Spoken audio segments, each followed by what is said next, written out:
္ဂလာပါကျွန်တော်ဟိုကိုရီတူပါကျွန်တော်ဒီနေ့ပြောပြပေးသွားမှာကလက်ရှိမိသားဝင်ပြီးကင်လိုအကောင်းဆုံး channel လာ9កောင်ကျွန်တော်ပြောပြပေးပါဗီဒီယိုလေးမစခင်ကျွန်တော် channel လေးကို like and subscribe လေးနှိပ်ပေးခဲ့ကြပါဦးကဲဒါရီတို့ let's go Easy go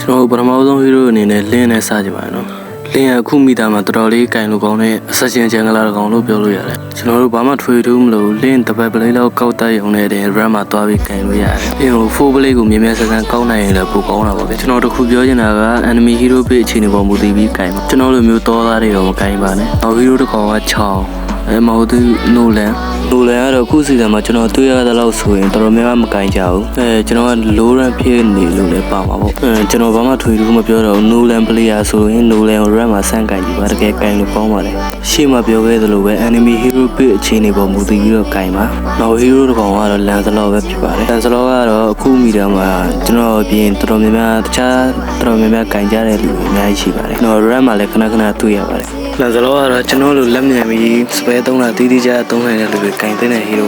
sorry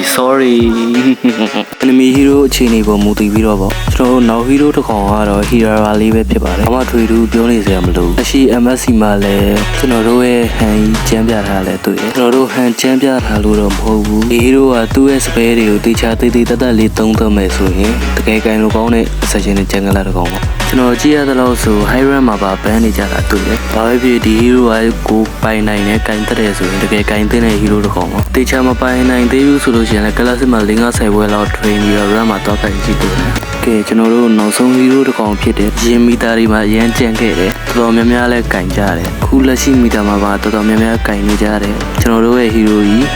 ဆောက်ယူပဲဖြစ်ပါတယ်ကြီးကြီးကျယ်ကျယ်မလဲခွေးပါစကားနတ်စကားတွေထွက်နေတိတ်သားsorry ခုချိန်ဆိုရင်တော့ဆောက်ယူမကင်တတ်တဲ့လူတွေမရှိတော့တလောက်ပဲပေါ့နော်ကျွန်တော်ကတော့ဒီ hero solo run တက်မဲ့လူတွေကင်တဲ့ hero တစ်ကောင်လို့မြင်တယ်ကဲဒါရီတို့ဗီဒီယိုလေးရှည်သွားမှာဆိုလို့ဒီလုံးနဲ့ပဲရက်လိုက်တော့မယ်ခုကျွန်တော်ပြောပြပေးတဲ့ hero တွေကို run မှာကင်မယ်ဆိုလို့ရှိရင်လည်းကိုတခြားလေးထွင်းပြီးတော့မှကင်နောက်တစ်ခုကျွန်တော်ပြောချင်တာက enemy hero ပြအခြေအနေပေါ်မူတည်ပြီးတော့ကင်ရပါကဲဒါရီတို့နောက်ဗီဒီယိုမှာပြန်တွေ့ကြမယ်အားလုံးဘိုင်ဘိုင်like and subscribe လေးနှိပ်ပေးကြအောင်နော်ဒါရီတို့ဘိုင်ဘိုင်